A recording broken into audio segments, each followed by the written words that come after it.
Long before cities, kingdoms, or civilizations existed, there was a garden, a place of perfection, untouched by sin, where everything was alive with beauty and harmony. This garden was called Eden, and it was more magnificent than words can describe. Rivers of crystal-clear water flowed through lush landscapes. Trees bore fruits of every kind, and every living creature lived in peace. There was no pain, no sickness, no fear, only the radiant presence of God walking among his creation. In this paradise, God created the first man, Adam, forming him from the dust of the earth and breathing into him the very breath of life. Adam awoke to a world that was perfect, a world meant for him to enjoy and care for. Yet, as complete as this life was, God saw that Adam should not be alone. Out of Adam's rib, he created Eve, the first woman, a perfect companion, designed to share in the joy and responsibility of paradise. Together, they walked with God in harmony, free to enjoy the beauty and abundance around them. God placed in the garden many trees that bore delicious fruit, giving Adam and Eve everything they could ever need. Yet, in the midst of all this perfection stood a single tree, the tree of the knowledge of good and evil. God commanded them with a warning, clear and simple. You may eat freely from any tree in the garden, but you must not eat from the tree of the knowledge of good and evil, for on the day you eat of it, you will surely die. For a time, Adam and Eve lived in perfect obedience, walking in trust and faith, unaware of any hunger for more than what God had provided. But the serpent, cunning and filled with malice, came to Eve with subtle words, whispering doubt into her mind. "Did God really say you must not eat from any tree in the garden?" he asked, twisting God's command. "Surely you will not die.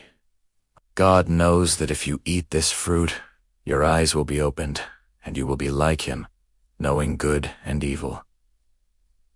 Eve gazed upon the fruit. It was beautiful, radiant, and tempting. She considered the serpent's words, and a desire for wisdom and knowledge grew within her. Without fully understanding the consequences, she took the fruit and ate it.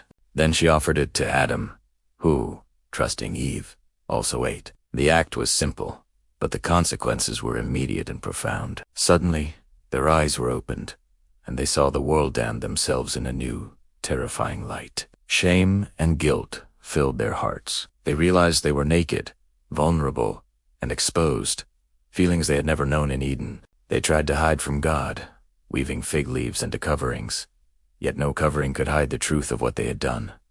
When God called to them, they trembled and hid among the trees. "Where are you?" he asked. Adam replied, voice trembling, "I heard your voice in the garden, and I was afraid because I was naked, so I hid." God, in his omniscience, knew everything. He asked Eve, "What is this you have done?" And Eve replied, "The serpent deceived me, and I ate."